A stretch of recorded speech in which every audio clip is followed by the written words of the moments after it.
Hello everyone, welcome to my channel tips on mathematics. So students, आप में से बहुत सारे स्टूडेंट ऐसे होंगे जिन्होंने यू सेट 2024 का जो है एग्ज़ाम आप लोगों ने दिया था, जो कि प्रीवियस संडे 7 जनवरी को कंडक्ट करवाया गया था। उत्तराखंड में अलग अलग सिटीज़ में इसका एग्ज़ाम सेंटर्स बनाए गए थे जहां पर आप लोगों ने एग्ज़ाम दिया होगा, है ना।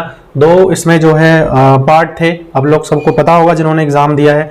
और इसमें जो है पहला और दूसरा पेपर हुआ था और कल जो है इसका ऑफिशियल आंसर की कुमाऊं यूनिवर्सिटी की तरफ से जो है रिलीज कर दिया गया है। होपफुली आप लोगों के अच्छे मार्क्स आ रहे होंगे, ठीक है ना। इसमें अब आपके मन में एक क्वेश्चन जरूर आ रहा होगा कि आपका सिलेक्शन का और जो क्या आप जो है इसको क्वालिफाई कर पाएंगे या नहीं। अगर आपके मन में भी ऐसा क्वेश्चन आ रहा है तो आपके लिए ये जो वीडियो है बहुत हेल्पफुल होने वाला है। आप लोग जो इसको लास्ट तक देखिए, ठीक है। हम यहाँ पर A to Z हर जो है पॉइंट पर अच्छे से डिस्कशन करेंगे कि क्या प्रोसीजर रहेगा। जो यूनिवर्सिटी है, कुमाऊं यूनिवर्सिटी को इस बार दिया गया था यू सेट एग्जाम कंडक्ट करवाने का जिम्मेदारी, तो उस पर जो है बात करते हैं। सबसे पहले आपके कितने मार्क्स आए हैं ये आपको पता होगा और मुझे कमेंट बॉक्स में ज़रूर आप लोग बताइएगा कि आपके कितने मार्क्स आए हैं, क्योंकि ऑफिशियल आंसर के आने के बाद होपफुली कि आप लोग सभी ने जो है आंसर्स अपने चेक किए होंगे और अपने पेपर फर्स्ट और पेपर सेकेंड का जो है मार्क्स जरूर काउंट किए होंगे, ठीक है। तो सबसे पहले कुछ बेसिक चीजों पर हम डिस्कशन कर लेते हैं। इसमें दो पेपर कंडक्ट करवाया गया था। पेपर 1 जो कि जनरल स्टडीज से रिलेटेड था और पेपर 2 जो कि आपके सब्जेक्टिव था, है ना, जिसका मैथमेटिकल साइंस हो गया, फिजिकल साइंस हो गया और बहुत सारी केमिस्ट्री हो गया और भी ऐसे बहुत सारे जो है सब्जेक्ट हमारे थे। तो पहला जो हमारा जो क्वेश्चन पेपर था उसमें जो है 50 क्वेश्चंस थे, जो कि टोटल हमारा 2 मार्क्स के थे। क्योंकि ये सारी चीजें डिस्कशन करना भी आप लोगों के लिए बहुत जरूरत है ना। सारी चीजें आपको मैं अभी बताता हूँ। उसके बाद जो है पेपर जो सेकंड हमारा हुआ था उसमें जो है हमारे 100 क्वेश्चंस थे। ये भी हमारे ईच 2 मार्क्स के थे, ठीक है ना। तो ये कितने हो गए हमारे 100 मार्क्स के, तो ये हो गए और जो है 200 मार्क्स के ये हो गए। 100 प्लस 200 दोनों मिला करके हमारे पास जो है टोटल मार्क्स अब आ रहे हैं 300 का बन रहा है ना। इसका मतलब आपके जितने भी मार्क्स आए होंगे वो आउट ऑफ 300 में से आए होंगे। क्लियर है। अब आपके कितने मार्क्स आए हैं वो आपको कमेंट में बताने हैं, ठीक। अब चलिए बात करते हैं कि इसका क्राइटेरिया क्या था और इन्होंने क्या बताया था। हालांकि वेबसाइट में इन्होंने पहले ही इसका जो है नोटिफिकेशन जारी कर दिया था कि कैसे इसका प्रोसीजर रहेगा, क्या है क्या नहीं है, ठीक है ना। तो देखिए, सबसे पहले तो हम बात करते हैं कि reservation will be provided as per Uttarakhand state government policies. देखिए, उत्तराखंड स्टेट गवर्नमेंट की जो पॉलिसीज है उस अकॉर्डिंग जो है रिजर्वेशन प्रोवाइड करे जा रहे हैं, ठीक। सबसे पहले बात करते हैं वर्टिकल रिजर्वेशन। अभी होता क्या है वर्टिकल रिजर्वेशन? वर्टिकल रिजर्वेशन में जो है जितने बैकवर्ड क्लासेस आते हैं, यानी कि SC ST स्टूडेंट्स होते हैं, उसके बाद OBC होते हैं, है ना, उसके बाद नॉन क्रीमी लेयर होते हैं, NCL जिसको हम बोलते हैं। तो ये तमाम सारी जितने भी कैंडिडेट्स हैं हमारे, वो वर्टिकल रिजर्वेशंस के अंडर में आएंगे। और वर्टिकल रिजर्वेशन में सबसे पहले मैं बात करूं तो इसमें जो है 19% जो रिजर्वेशन दिया जा रहा है वो शेड्यूल कास्ट के लिए दिया जा रहा है, शेड्यूल कास्ट के लिए, SC स्टूडेंट्स के लिए दिया जा रहा है, ठीक। और 4% seats for schedule tribes ST candidates के लिए दिया जा रहा है और 14% सीट्स जो है अदर बैकवर्ड क्लासेस के लिए, इट मीन OBC के लिए जो है, और NCL कैंडिडेट्स जो भी है वो उनके लिए जो है ये वर्टिकल रिजर्वेशंस हमारे दिए जा रहे हैं। क्लियर हो रहा है। होप कि आप लोगों ने जब फॉर्म भरे हैं वहां पर आप लोगों ने अपने जो कास्ट है वो अच्छे से जो है जरूर मेंशन किया होगा, क्योंकि अगर आपने इस चीज में गलत कर दिया है तो कहीं ना कहीं आगे जो है आप अगर क्वालिफाई कर भी रहे हैं कहीं किसी भी हाल में, तो आपके असिस्टेंट प्रोफेसर बनने का जो सपना है वो खत्म हो जाएगा, ठीक। आगे बात करते हैं हॉरिजॉन्टल रिजर्वेशन की। हॉरिजॉन्टल रिजर्वेशन में क्या है? Horizontal reservation will be provided as per Uttarakhand state government policies, ठीक है। हॉरिजॉन्टल रिजर्वेशन और वर्टिकल रिजर्वेशन, इसमें बहुत बच्चों को कंफ्यूजन भी था कि सर ये क्या होता है, बोल रहे थे, मेरे से पूछ रहे थे। तो इसमें देखिए क्या होता है, वर्टिकल रिजर्वेशन में जो कास्ट होते हैं जैसे SC ST जनरल OBC ये सारे आ जाते हैं। एंड जो हॉरिजॉन्टल रिजर्वेशन है इसका मतलब ये होता है कि उसमें हमारे वुमेन कैटेगरी आएंगे। हालांकि सारी चीजें मेंशन था ये पहले से ही, ठीक है, बट समझ में नहीं आ रहा है तो कोई बात नहीं, मैंने सोचा कि फिर आप लोगों के लिए एक वीडियो बना दिया जाए। उसके बाद पर्सन विथ डिसेबिलिटी PWD, है ना, उसके बाद DFF, ये सारे इंडियन आर्म्ड फोर्सेस जितने भी है, इकोनॉमिकली EWS हम जिसको बोलते हैं, तो इनके लिए हॉरिजॉन्टल रिजर्वेशन जो दिया हुआ है, जो वुमेन कैटेगरी है, वुमेन में 30% देखिए रिजर्वेशन दिया गया है। क्लियर है। पर्सन विद डिसेबिलिटी 3.3% जो है यहाँ पर दिया गया है, 3%, है ना। और उसके बाद DFF फ्रीडम फाइटर जिसको हम बोलते हैं, तो उसके लिए 2% रिजर्वेशन इसमें जो है प्रोवाइड किया गया है as per Uttarakhand state government policies. ठीक, क्लियर है। यहां पर कंफ्यूजन आप लोगों को नहीं होना चाहिए, ये सारी चीजें सबसे पहले आपको जानकारी में होनी चाहिए कि कौन से कैटेगरी को, है ना, कितना रिजर्वेशन प्रोवाइड किया जा रहा है। उसके बाद बात करते हैं इंडियन आर्म्ड फोर्सेस जितने भी, उनको 5% जो है रिजर्वेशन दिया गया है। उसका जनरल और इकोनॉमिकली वीकर, मतलब जो जनरल कैटेगरी के होते हैं उसमें EWS भी एक कैटेगरी होती है जिसमें 10% जो है रिजर्वेशन आपको प्रोवाइड करे जाएंगे। ठीक है, as per Uttarakhand government policies.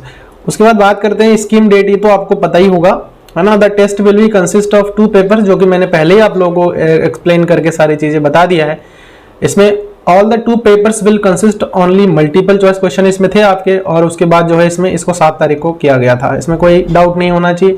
तो पहला जो क्वेश्चन पेपर था उसमें आपके 100 मार्क्स के थे और 300 आपके टोटल इसमें हो गए। अब सबसे इंपॉर्टेंट, मोस्ट इंपॉर्टेंट क्वेश्चन जो आपके मन में आ रहा हो, क्या हमारा सिलेक्शन होगा, क्या हम जो है इस एग्जाम को क्वालिफाई कर पाएंगे। तो चलिए इस क्वेश्चन की तरफ बढ़ते हैं और जल्दी से इस पर भी हम डिस्कशन कर लेते हैं, क्योंकि बहुत ज्यादा इसमें ऐसा कुछ था नहीं, बट फिर भी एक बार मैं आप लोगों को बता देता हूं। Procedure and criteria for declaration of result. देखिए कुमाऊं यूनिवर्सिटी ने पहले ही ये चीजें क्लियर कर दी थी कि जो डिक्लेरेशन ऑफ रिजल्ट है वो कैसा होगा, उसकी क्राइटेरिया क्या होगा, प्रोसीजर क्या होगा, है ना। सबसे पहले बात करते हैं criteria for declaration of result. Result का डिक्लेरेशन जो है कैसे करेगा, उसका क्या क्या क्राइटेरिया है, उस पर हम सबसे पहले बात करते हैं। ठीक है, this will comprise the following. ठीक, क्या कह रहे हैं कि top 6% of the appearing candidates who appear in all 2 papers and secure at least 40% aggregate marks for candidate belonging to general category and at least 35% aggregate marks for candidate belonging to reserved category will be declared qualified for eligibility for assistant professor by following the reservation policy of the state government. It may be noted that above qualifying criteria is final and binding। ये clear बता दिया, mention कर दिया कि जो भी इन्होंने यहाँ पर वेबसाइट में मेंशन किया था, जो नोटिफिकेशन आया था, ऑफिशियल नोटिफिकेशन आया था, उसमें इन्होंने क्लियरली मेंशन कर दिया गया था कि ये जो भी क्राइटेरिया है ना, क्वालिफाइंग क्राइटेरिया है, ये फाइनल है और ये बाइंडिंग भी है। ठीक, इसके अलावा जो है बिल्कुल भी चेंजेस नहीं होंगे। रीजन क्या है कि ये जो है उत्तराखंड स्टेट गवर्नमेंट की पॉलिसी है। ठीक है ना। और आपको पता होगा कि जो यूसेट एग्जाम है वो उत्तराखंड के असिस्टेंट प्रोफेसर की उसके लिए जो है ये करा गया है ना, कंडक्ट करवाया गया था। तो चलिए अब बात करते हैं इसमें बोला गया है, इसको हम थोड़ा सा और डीपली जाकर के बात करते हैं। देखिए टॉप 6% बोला गया है। टॉप 6% इन द सेंस कि क्वेश्चन पेपर, सबसे पहले जनरल पेपर हो गए हमारे, जनरल पेपर को छोड़ करके बाकी जो एग्जाम हमारे हुए थे, जो सेकंड पेपर हुआ था जो कि सब्जेक्टिव वाइज हुआ था, है ना, अपने अपने सब्जेक्ट में डिपेंड करता है अब इसके कट ऑफ की, है ना। अब हम कट ऑफ की बात करेंगे। कट ऑफ में सब्जेक्ट वाइज जो पेपर हमारे हुए थे, वो पेपर पर डिपेंड करता है कि पेपर कितना हार्ड आया था, कितना इजी आया था। अब टॉप 6% इन द सेंस कि जितने भी टोटल स्टूडेंट्स होंगे हमारे, टोटल स्टूडेंट में जितना टोटल स्टूडेंट जो है पार्टिसिपेट किया था, उन टोटल स्टूडेंट्स को हम देखेंगे। और ये जो हमारे पास दिया गया है 40% एग्रीगेट, मतलब अगर मैं जनरल कैटेगरी की बात करूं तो इनको क्वालिफाई पास होने के लिए, सिर्फ पास होने के लिए 40% है। ध्यान रखना, अभी इसका कट ऑफ जो है रिलीज नहीं हुआ है। तो पास होना, अगर आप पास है 40% मार्क्स अगर आप आ रहे हैं आपके, तो जनरल कैटेगरी में आप पास हो जाएंगे, आप पास कहलाएंगे। और अगर आप जो है इसमें और भी बताया गया है 35% aggregate marks for candidate belong to reserve category, बाकी जो रिजर्व है, रिजर्व कैटेगरी है, उनके लिए 35% जो है एग्रीगेट मार्क्स दिया गया है। अगर आप 40% और 35% मार्क्स 300 में से आपके कितने आ रहे हैं वो आप परसेंटेज निकाल सकते हो। जैसे जनरल के आ रहे हैं आपके कितने 40%, मतलब 120 मार्क्स हो रहे हैं आपके। ठीक है, 120 मार्क्स में आप जो है क्वालिफाई कर, मतलब आप पास कहलाओगे। अब आप जो है इस जो असिस्टेंट प्रोफेसर है उसके लिए एलिजिबल हो या नहीं हो, वो डिपेंड करता है कि ये टॉप 6% मार्क्स कितना हाई जा रहा है। क्लियर हो रहा है? ये जो टॉप 6% यहां पर दिया गया है, ये कितना जा रहा है? अब मान के चलिए 300 नंबर का हमारा एग्जाम हुआ था, क्लियर है? अब 300 नंबर के एग्जाम हुए थे, अब जो है आप मान के चलिए मैं मैथमेटिकल साइंस की बात कर रहा हूं, ठीक है, मैथमेटिकल साइंस की बात कर रहा हूं। तो मैथमेटिकल साइंस में जितने बच्चे अपियर हुए थे उनमें जो है मैक्सिमम 200 आए हैं, या फिर 201 आया है ना, या फिर 210 आया है, मतलब 200 और 210 के रेंज में आ रहे हैं। इसमें जो है हमारे मान के चले 6% बच्चे इसी में से लिए जाएंगे। तो कट ऑफ हमारा, अगर पेपर हमारा इजी आ रखा है तो कहीं ना कहीं कट ऑफ भी हमारा बहुत हाई जाने वाला है, क्योंकि जो बच्चों ने अच्छे से किया है उनका मार्क्स इससे ऊपर जा सकता है ना, 250 भी जा सकता है। तो टॉप 6% सबसे पहले तो इन्हीं में से लिया जाएगा, और इन्हीं में से जब लिया जाएगा तो उस कंडीशन में यही हमारा जो है क्वालिफाइंग वाला जो सिस्टम है वो इसमें आ जाएगा हमारे पास। समझ में आ रहा है? ये जो 6% दिया गया है, ये आपको मान के चलिए कि मैक्सिमम मान के चलिए कि 300 में से आपके 250 आए हैं, तो 250 के रेंज में, इससे कम में मैक्सिमम 250 नंबर, एक बच्चे का 250 नंबर आया, जितने भी बच्चों ने जो है इसमें पार्टिसिपेट किया था। उसके बाद जो है इसके डाउन में जितने भी जा रहे हैं, और उसमें 6% जो है उसमें से लिया जाएगा, ठीक है, और वही हमारा जो है कट ऑफ जाएगा जनरल कैटेगरी के लिए। ध्यान रखना, कट ऑफ अभी जो है नहीं आया है, ये सबसे इंपॉर्टेंट चीज है, यहां कंफ्यूजन नहीं होना। इन्होंने क्लियर तो कर दिया था कि ये फाइनल है और बाइंडिंग भी है, बट बाइंडिंग और फाइनल तभी होगा, है ना। इन्होंने इसलिए कहा था कि 40% तो आपको लानी ही लानी है, अगर आप पास कहलाना चाहते हैं कि हाँ आपने यूसेट एग्जाम जो है पास आउट किया है, तो आपको 40% मार्क्स लानी पड़ेगी जनरल के लिए।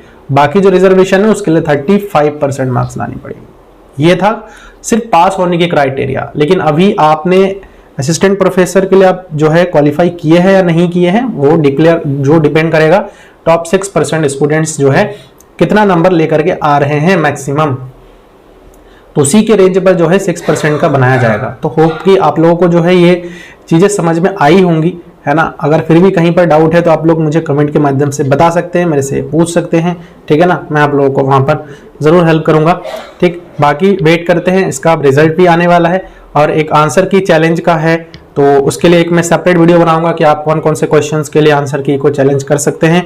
बहुत इंपॉर्टेंट है, क्योंकि कई सारे जो क्वेश्चंस है इस बार देखा गया है कि उसमें जो आंसर दिए हैं, वो कुमाऊं यूनिवर्सिटी ने जो आंसर की रिलीज किया है वो बहुत ही मतलब गलत आंसर दिया है, जिसका प्रूफ भी आप लोगों को मिल सकता है, क्लियर है। तो ये सारी चीजें थी, कुछ उसमें क्वेश्चंस ऐसे आ रहे हैं जो कि आप उसको चैलेंज कर सकते हो, ठीक है। तो वो आप पर डिपेंड करता है, ठीक है। आप मुझे कमेंट के माध्यम से बता सकते हैं कि आपको कितने क्वेश्चंस पर डाउट हो रहा है, कि आपको लगता है कि इस पर जो है चैलेंज होना चाहिए, तो वो भी आप लोग मेरे को बता सकते हैं, ठीक है।